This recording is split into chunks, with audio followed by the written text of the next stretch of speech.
change. Change in our lives, that can be one of the most difficult experiences to have, and one that we resist to such a heavy degree. And yet, so often as we look at our lives and what we're experiencing, that's also the greatest desire that we would have, is to be able to change our lives and to change our experiences. So today, I'm really pleased to have Alice and Robertson on the show with us today. She is a cognitive behavioral expert, and she works with people to help them to make those changes that are necessary and desired so that they can really, truly live a life of fulfillment and happiness and freedom. So please join us today. I think you're going to find this discussion extremely enlightening. At the end of the day, it's not about what you have or even what you've accomplished. It's about what you've done with those accomplishments. It's about who you've lifted up, who you've made better. It's about what you've given back. Denzel Washington. Welcome to Inspire Vision. Our sole purpose is to elevate the lives of others and to inspire you to do the same. Folks, Dr. Doug here. Thanks for joining us, and really pleased to have Alice and Roberts on us with the show today. How are you doing? I'm doing great. Thank you so much for having me here. Oh, it's really a pleasure. I think this is going to be a really fun discussion that we're going to have. I think, first of all, what is a cognitive behavioral expert? I love when people ask me that. So cognitive behavior is when a circumstance happens and we have a thought about the circumstance and a feeling about the circumstance, and we actually become the circumstance unless we know better. So we get all wrapped up in, the politics of the world and religion and all of these, the car accident, the grandma's death, whatever is happening externally, we become that external event instead of going within and just like staying in our lane. That's cognitive behavior, is learning how to stay in our lane. Oh, I really like that. I've heard that described. In fact, I've described it very similar to that an event occurs. And when an event occurs, there's no emotion to the event. But the minute we bring in the emotion, as you say, we now become that event. So I love how you're describing it. And what was your life experiences? I mean, it's really interesting. We all are here because of our previous experiences in our lives. Yep. What brought you to where you are today? Wow. I mean, that is such a loaded question. I know. Because I'm 56. And so I tell people the journey has been interesting so far, really interesting. I think the biggest event in my life, of course, that started everything was placing my son for adoption. I was 20 when all of that happened. And, my fiance didn't want me to be pregnant. And so, he and his dad kicked me out of my fiance's house. And then I went to live with my, mentally unstable mother. And when I had to tell her that I was pregnant, she kicked me out of her house. And, I lived in my car. I didn't have anywhere else to go. And, thank God that, the universe planted on my path, one of my professors who, God rest his soul, he was just an amazing human. And he introduced me to Napoleon Hill. And if you're not familiar with him, he, coined the phrase, "Your thoughts become things." And it was just in studying Napoleon Hill while I lived in my car for 3 weeks that, we have the power to change our reality with our thoughts. And that's what started the whole pathway for me for everything. And you've been doing this for how long now? Working with people, working with clients, helping clients? 25 years.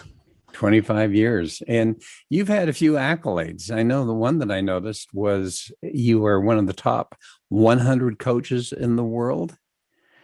Yep. Tell It's us a little bit crazy. about that. I know you can brag about yourself for a minute. Well, I'm number 75 and I would have taken number 100. You know, I didn't even know that I was being considered for that honor. I had no idea. And they judge that based on people's outcomes and philanthropy and you know, how much the person is really committed to seeing change in the world. And I give a lot away. As a matter of fact, this week I'm in the middle of one of my free webinar series right now.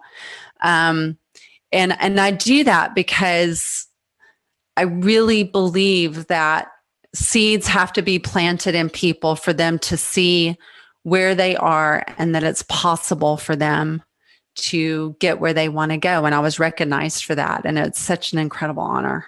Oh, well, that's great. And congratulations for that. Thank You you. have a statement on your website, and I love it. Let me just read it. You're one step closer to changing everything. You have permission to be you. Now, I love that statement. I really focus on that whole concept of being and who we truly are. Yes. I think sometimes, though, and here's what I want to ask you, someone will listen to that and they're going, well, I am me. And yet, as you know, and as I've been made aware, so often we really aren't us because we have been so imprinted. We've had so many experiences that have caused things to go into our conscious and our subconscious minds to the point that they literally are ruling our lives. Yeah. So how on earth, number one, do we get a sense of who we really are? And by getting that sense, maybe having a desire to actually become. I love this conversation. Because, I tell everybody, our soul incarnates for a reason. We're not just born just to, work at our insurance desk or whatever, unless that's our unless that's our, purpose and our passion. But, the second we're born, we're judged. We're judged by, are we healthy or not healthy? Are we quote unquote normal, or is there quote unquote something wrong with us? We have all of these hurdles that we have to cross from day one. And I believe that we are born infants, and in the care of someone else so that we can find our way back to who we are, soulfully find our way back, and we're so trained as humans to be human doing and not human being. When you go to a party, it's like, what do you do? It's not who are you, but what do you do? As children, what do you want to do when you grow up? The whole purpose of school is, to train us into what we're going to do. What are we going to do? What are we going to do? What are we going to do? And we can be so in that confined box of doing that we forget who we are.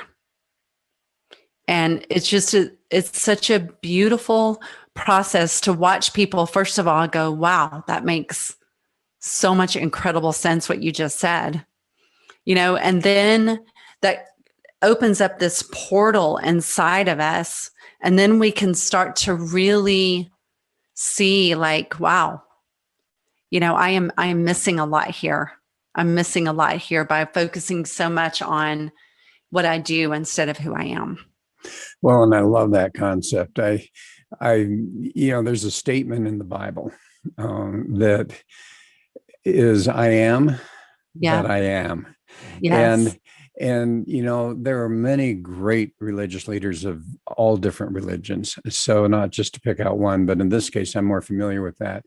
But what's interesting is I talk a little bit about the fact, okay, so do we do in order to become, or do we do because we are? And because we are, therefore we do. And I think that that's a concept that a lot of times when I say that, people are scratching their heads trying to figure out what on earth, have you gone crazy or whatever. But the reality is, and I think you hit on a really important point, who we are will represent, if we truly become who we are, then the doingness is an entirely different thing than trying to keep doing so that we can become who we think we want to become. Exactly. Yes. I mean, as a matter of fact, I teach becoming the person first. Yes. That's what I teach. That's my whole teaching, is that we have to become the person first. Because, our brain hates change. It hates it. It's why moving and getting married and getting divorced and people dying, that is why it's so stressful, is because at the core of all of those things is huge change. And our brain hates change. So that's why we have to visualize and pray and meditate and script and live the life that we want to step into first. We have to train our brain to believe that it's possible. Otherwise, we're going to run up against resistance every single time. Well, and you bring up some interesting things. You get a divorce in this society, at least in the past, and I think to some degree still. All of a sudden, there's that sense of shame, that sense of guilt. Oh yeah, so failure. All of the things that go on when we experience change, all of a sudden we are feeling that guilt, we're feeling that shame, whatever that happens to be. How on earth do we overcome that? And is there a root cause to that, in your opinion? Or does it just happen each time some type of change or situation occurs? The thing that is key to all of this, I'm sorry about my dogs barking. The thing that is that's key to all of this is that we have to embrace it. Most people run from it. It's like, I'm not going to deal with that. I'm going to pretend. I'm going to pretend like everything's fine. I'm going to focus on the good. I'm only going to focus on the good. I'm not going to talk about the pain. I'm not going to talk about the bad feelings that I'm experiencing right now. I'm just going to go for a run, or I'm going to, I'm just going to go to this party. I'm not going to talk about it. I want to talk about it. And the opposite is actually what heals us. The opposite is, wow, I feel really ashamed about this. And the reason that I feel so ashamed is that I'm the first person in my family to ever get divorced. Or, I got a divorce because I had an affair. Or, this divorce happened because, we just don't see eye to eye anymore. Because shame hates acknowledgement. Shame hates the voice. It hates actually giving it attention, because then it's like, oh man, now I don't have anywhere to go because you called me out. So, well, and I love that. The thought that comes to my mind, the saying is, that which we resist persists. Yes. And exactly that. I love the fact that you actually, take it in and admit it and acknowledge it and own it. And yes. do you find when you do that, somehow it just kind of takes the pressure off of that situation and off of that sense of shame and guilt? I do, because, there was a lot of turmoil in my family growing up. My mom was violent. My parents divorced when I was 10, but you think that divorce ends the chaos. It doesn't. And so there was just a lot of chaos. But when I was in, my teens and even into my early 20s, when people would ask about, how I grew up, I would just say, oh, I had these siblings and, my parents divorced when I was 10, but it was really a good thing. It brought a lot of peace to the house, and which was true in some ways, but I would never talk about what was happening. I never talked about it.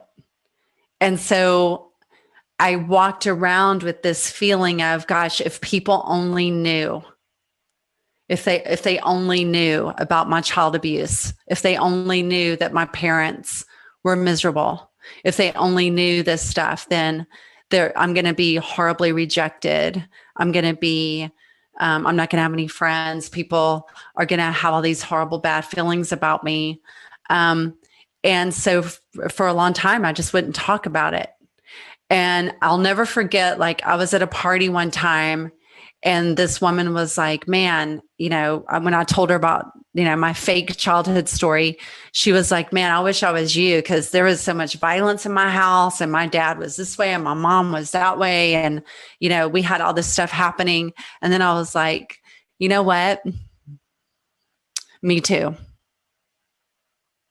And it was just like this big, just like release happening of, it's okay. It's okay to tell the story, how it really was and how it really is. And, she and I just were embracing and she was like, thank you so much. And I was like, no, thank you, because you just like set me free. And that's the thing I think that people need to realize is that, first of all, there truly is nothing to be ashamed of. Maybe murder and genocide, but just the day-to-day things that happen in our society, people need to talk more. They need to use their voice more so that they can heal. Well, and you have such an important point there, that if we keep it bundled up inside, it's just festering inside, and that creates all sorts of issues, both emotional and physical, as far as health and all of those types of things. You have coined your system as personalized science. What does that mean exactly? Yeah. So, studying cognitive behavior, it is scientific because, the brain just functions in a certain way with every single person, which is we have our conscious brain and then we have our subconscious brain, where we're making 95% of our decisions from our subconscious brain. And so studying all that science fascinates me. And it's great. And if you just stay on the science part, you will progress along your path and you will make a lot of amazing changes in your life. But the thing that I realized is that the spiritual component is so important, because the spirituality is the faith that, we are here for a bigger reason, and that, we have an intuitive side of us too, which is the voice of God. Our intuition is God's guidance inside of us. It's saying, don't go down that dark alley. Don't go home that way tonight. Turn left, don't turn right. Pay attention to this person. There's more here than meets the eye, that kind of thing. And when you combine the science and the spirituality, your life becomes magical. It really does. Well, and it's interesting. You talk about the science and you talk about the unconscious. And really what fascinates me is this concept of neuroscience, the brain, and how oftentimes when we watch ourselves doing things and we sit back later and go, why on earth did I do that? Or why am I experiencing this? What's interesting, I've kind of gotten to the point where I think, we have developed habits, and those habits are a result of neural pathways in our brain that are functioning. And as we know, it takes time, but you literally can change habits. And when you do change habits, what happens to the neural pathways? They change. And the old ones kind of go to the side. They may not disappear, but they go to the side. But the new ones there now are getting more attention. And I think that's really important for people to understand that, yes, you can change. Yes, we all can change. What I find is the challenge is people being able to get to that awareness step that says, you know what, number one, I'm looking at the outcome of my life and I'm not happy. I don't like this. Okay, well, that's one level of awareness. But I think the toughest level of awareness is for them to say, and you know what? If I want to see the real cause of this, all I have to do is look in a mirror. Well, I love to use metaphors. You know, Jesus used a lot of metaphors. Buddha used a lot of metaphors. Even Nelson Mandela used a lot of metaphors. I love to use metaphors because people can really see it. So the metaphor that I love about the reptilian brain and the neurotransmitters is the garden. So if you have a yard and you never tend that yard, it's going to grow in the natural way that the soil sees fit. And you're going to have plants. I mean, you're going to have weeds and you're going to have grass and you're going to have random flowers from seeds that blow in. And you're going to have maybe even some oak trees from random seeds. And you're going to have all of these things. So it's not that there's anything wrong with the yard, but it's not going to be maybe the way that you want your garden to grow. So the first thing that you have to do is you have to look at the garden and you have to decide, what do I want to stay? Well, I actually want the oak trees to stay. And I kind of like the fact that this bush showed up for no reason. And so those things are going to stay. I want those to stay. But I don't want these thorny weeds and I don't want this other stuff. So you have to pluck those and you have to pull them out. So the process of personalized science that a lot of people have a struggle with when they're working with me is that they just want to feel better. Yeah. You know, they just want to feel better. It's like, Allison, just bring in the new plants. And I'm like, no, you have to examine what you don't want first. And we've got to heal that. We've got to look at it. We've got to heal it. We've got to pull it out before you can bring in the new and plant the new. And the thing is that when we give the old or the weeds just a little bit of attention, they'll heal so fast. People think it takes years. It doesn't. It does not take years to build brand new neurotransmitters or neuropathways. They can be developed really, really quickly, but you've got to give the weeds the attention first. Yes. And you know, I think I first started with that particular philosophy, which I love, when I was working with business owners and, you know, the small businesses and saying, all right, what is your ideal scene? What is your vision? What is it that you want out of this business? And then I realized, you know, it's so easy to move from there into personal life. And, you know, for people to say, you know what, this is what I want. And then you look at what are you getting? And the minute that you can look at that and realize that there's a huge contradiction between what you really want and what you're getting. And I think the challenge is for many people, and I mean, I've heard people say it, I've probably said it myself once in a while, is I don't think I can ever really reach that level, or I don't think that I can really be that person, or I don't think I can really have those experiences. So how do you help people to start to accomplish that? You know, The Secret came out, so you have all types of, you know, things that you're saying to yourself and all of that type of thing. And yeah, I loathe that movie. Well, I wasn't going to say anything, but since you said it, and it's not that I loathe it, I think they did a great job. And I've actually talked to some people who were originally part of that, who have actually changed. The people that were part of originally are amazing, beautiful souls. Like Lisa Nichols was my very first mentor. I love her so much. And they've changed their tune. Yes. If they did an update of The Secret, it would Yes. probably be, you know what, this really isn't a secret type of thing. Right. But what is it? How do we end up really moving forward in your experience? And how do you help your clients to really, first of all, be willing to admit, all right, I'm not where I want to be, and then go in and really start to eliminate and reframe some of those areas that are causing them to have a different experience, a different perception of life that they really don't want to have? Well, the first thing that I make them aware of is that the reptilian brain, that lower brain, it tells us three lies.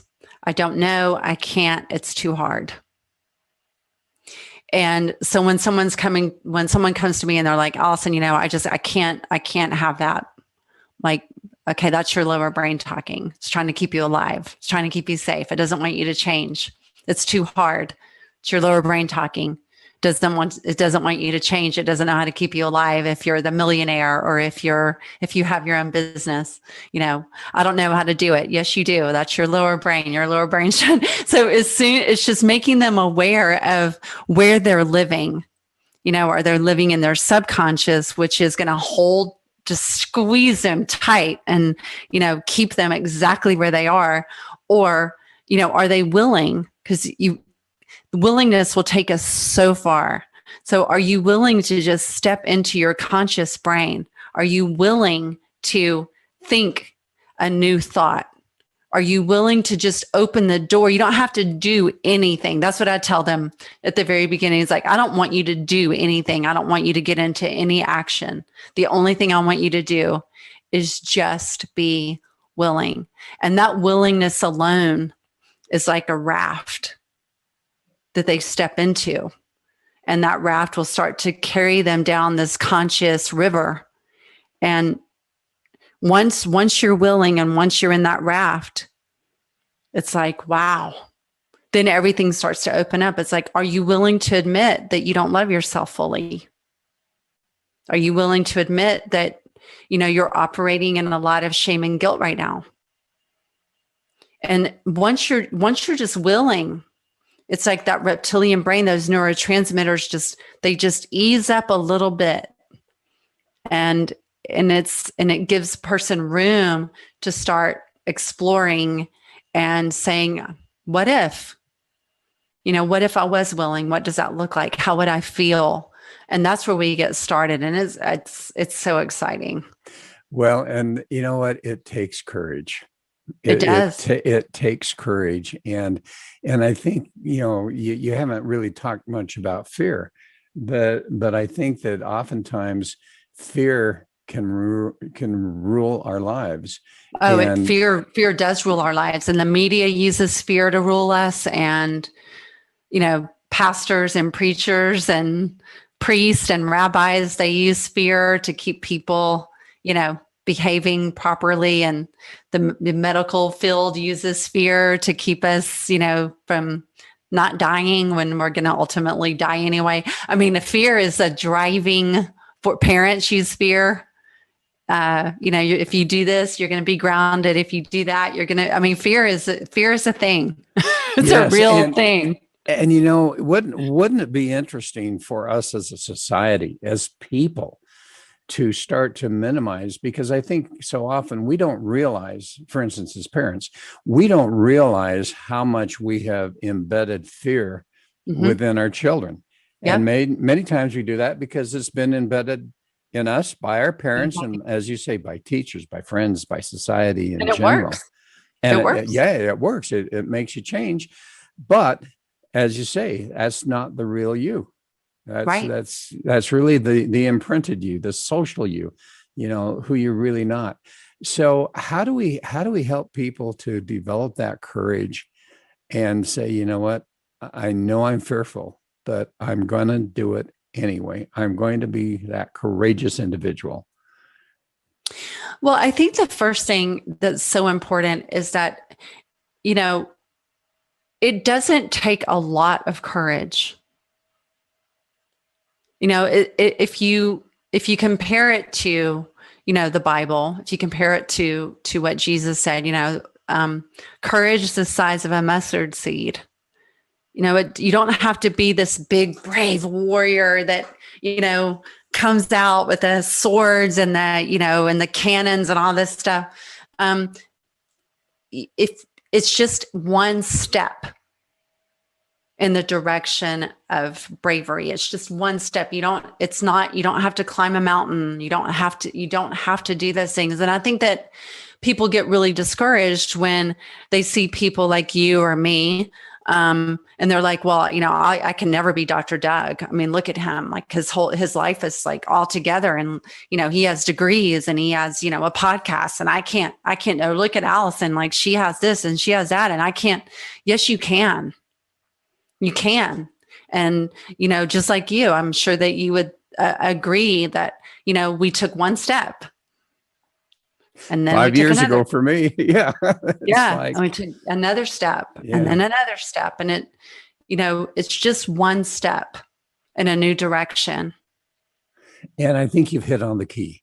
Is all courage really is taking that one step. It's like, are you willing just to take one step? Because if you can do that, it'll be a little bit easier to take the next step. Yes. And then the next step, and so on and so forth. I want to go back to this concept of the secret, but really the science of manifesting, because I think for so many people, the affirmations, all of these types of things, which I think for some people can be good, and yet for a lot of people, they get really discouraged because it isn't working. What are your thoughts about what really is the science of manifesting? And I love the fact that you're doing it from a scientific standpoint rather than an emotional standpoint. Yeah. So let's say that you have 50 pounds to lose. The doctors told you that you have 50 pounds. Your spouse is kind of hinted around. You look in the mirror, you don't feel good. You know that you need to get this 50 pounds off. Well, if you walk around saying, I'm thin, I'm so much thinner today. I'm so thin, I'm thin. This 50 pounds is not on my body anymore. Your reptilian brain is in there going, man, you're such a liar. Liar pants on fire, man. Yeah, you go ahead and sing that tune because we know way different. As a matter of fact, I think you should go eat a donut, because the reptilian brain knows it's a lie. And so then shame is actually in there already doing its work if we're walking around saying something that we know is a lie.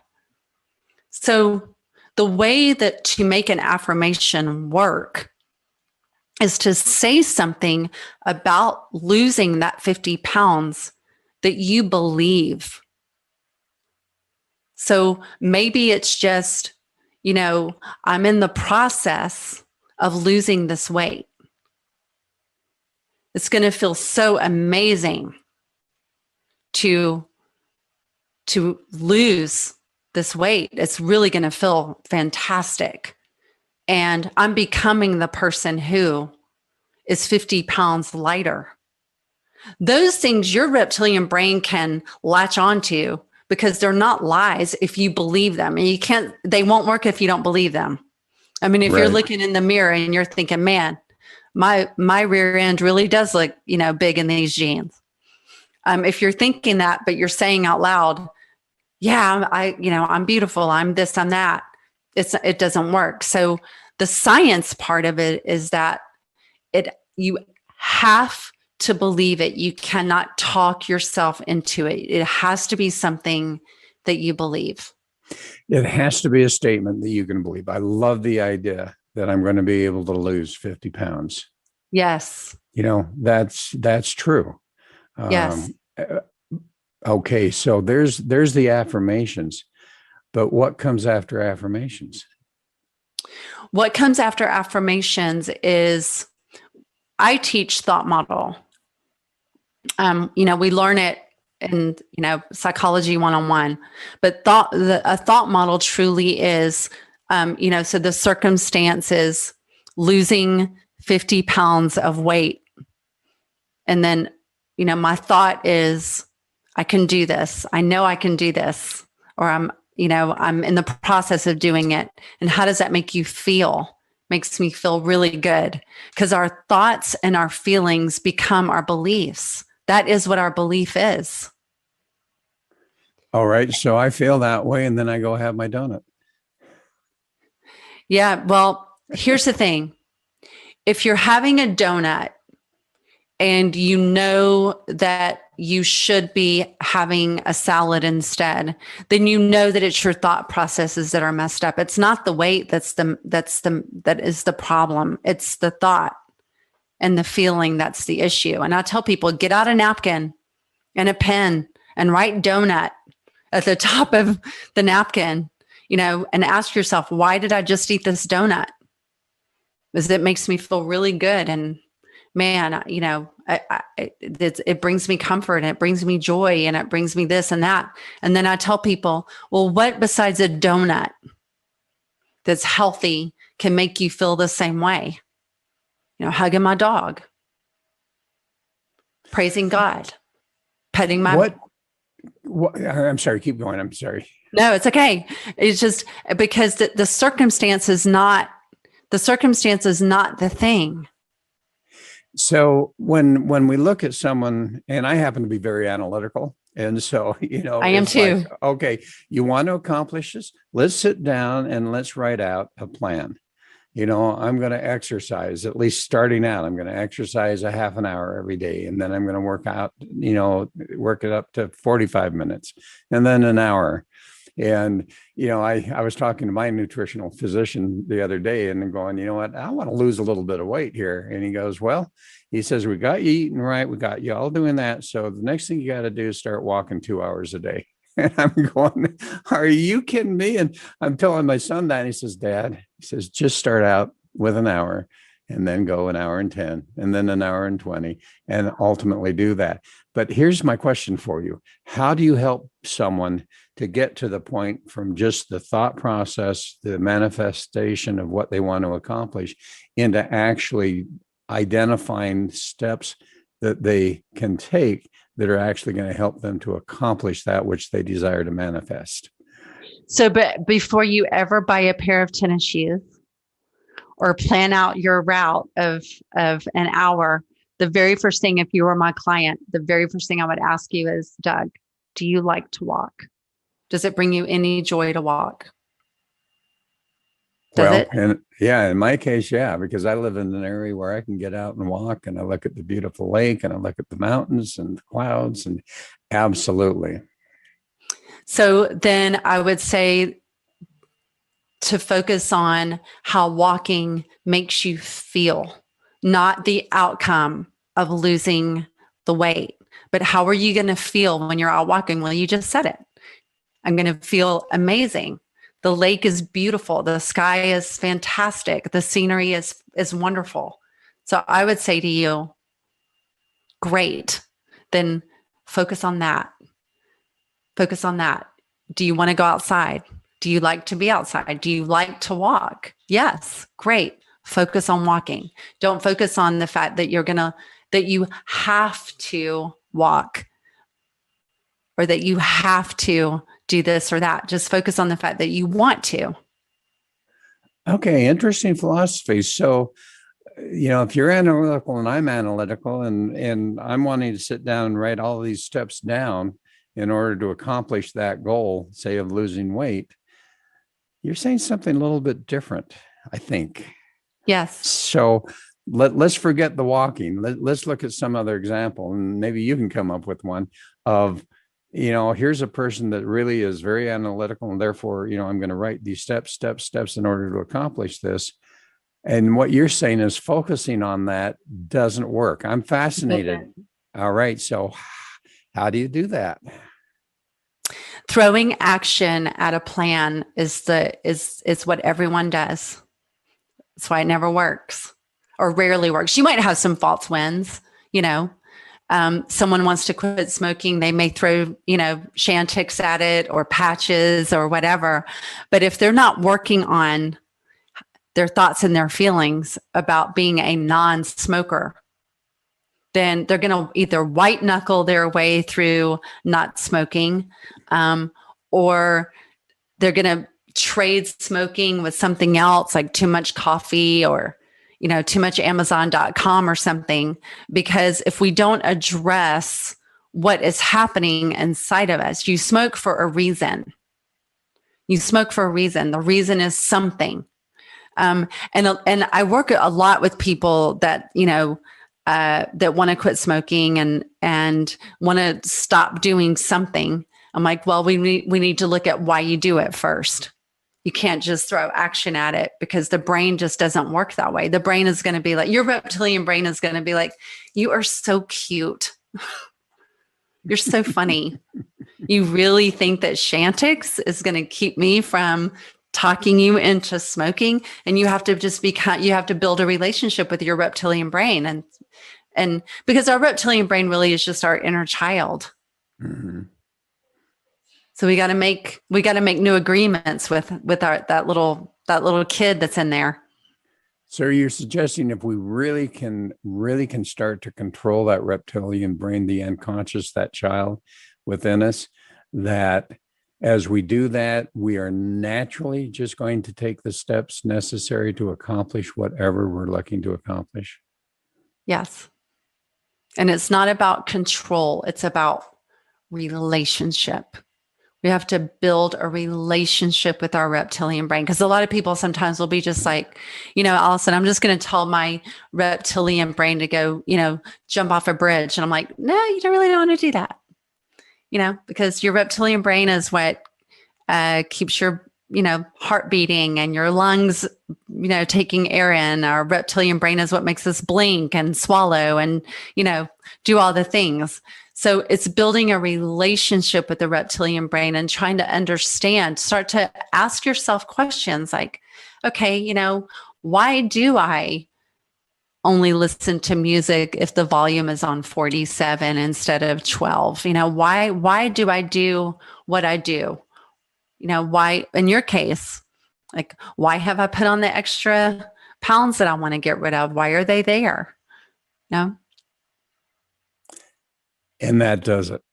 Any examples? Do you have any stories you can share without revealing names and so forth of people that literally have been able to overcome some really tremendous obstacles?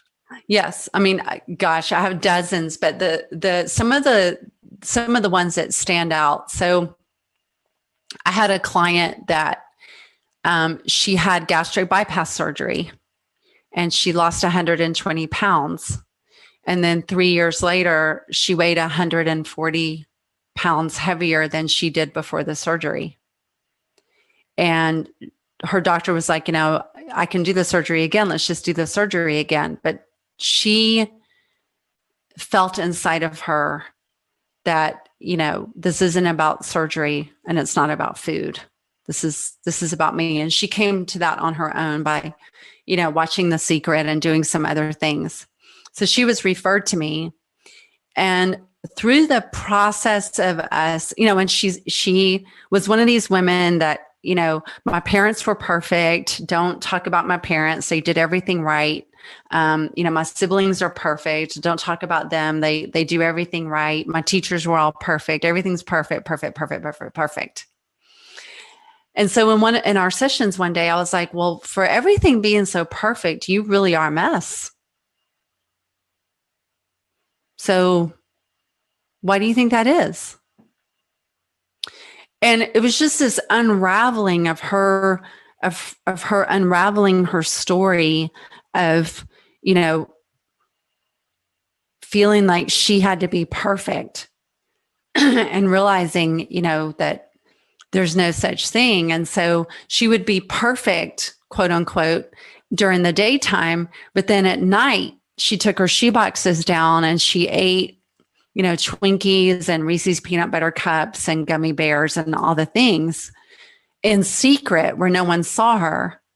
And so she was able to convince even her own husband that, it was a metabolism issue. And, her parents would just be like, gosh, all you eat is like egg whites and salad. You're so perfect with your diet. We don't understand what's happening. And all day long, these people would tell her, like, you're doing everything right. Everything is so perfect.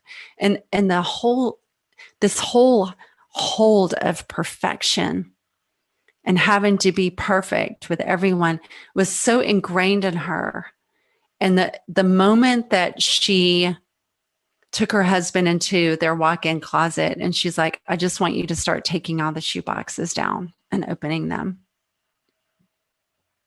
And he was like, I don't understand what I'm looking at. And she's like, you're looking at what I do from 2:00 in the morning until 4:00 in the morning while you're asleep. This is what I do. This is who I am. I'm not perfect. And it just watching just the whole, and watching him too, like just come full court press for her and just showing up for her in a brand new, completely different way of just saying, like, I am here. I'm here for you. Like, we're going to work through this together. I am going to, and it doesn't have to be perfect. Like, it can be so messy. I don't care. And just watching them over a year's time and slowly seeing the weight come off of her, not because she had to lose weight, but because she finally healed this perfection wound. It's still, like, it makes me still to this day, like, just get really choked up. Well, and weight is a big issue, but there are so many other issues that have been so deeply imprinted with us. I'm not good enough. I can never accomplish this. All of those types of things that have created. I've taken people's income levels I've added a lot of zeros to people's incomes just because our self-worth equals our self-worth. Yes. And it's fascinating how that works. So do you have specific processes that you use, or is it just kind of talking all of the time? Well, I use a whole scientific model of, cognitive behavior, and then working with people and incorporating, some level of spirituality into it. I know even if you're an atheist or agnostic, you can still work with me because I help people to understand that spirituality is not dogma. That's a good point. That's a really good point to understand. Yeah. Yeah. And so, it is a whole process. And if, I'm happy. I'm always happy to, book time with people to help them understand, what the process is and see, if it's for them. I'm not for everyone, and how do people find you? They can find me on my website. It's Allison Roberts, and I need to spell it because a lot of people spell Allison all different kinds of ways. It's ALLYSON Roberts.com. That's the best way to find me. Well, I wish we had more time. I really wish this has been wonderful. Yeah, we could go on and on and on, but Allison, thank you so much. I can see, number one, the work that you've done in order to reach the level of wisdom that you have. And number two, the value that you are sharing with other people. And I think that becomes the key, is really being able to take whatever experiences we've had and in some way discover how we can then touch the lives of others. So thank you so much in all of those aspects. Thank you so much, Doug, for having me. I really appreciate it. Oh, you bet. And folks, thanks for joining us. Take a listen a couple of times on this and then get a hold of Allison, because there's some really, really important things here that we need to really understand and internalize. So thanks for listening. Hope you'll join us again soon.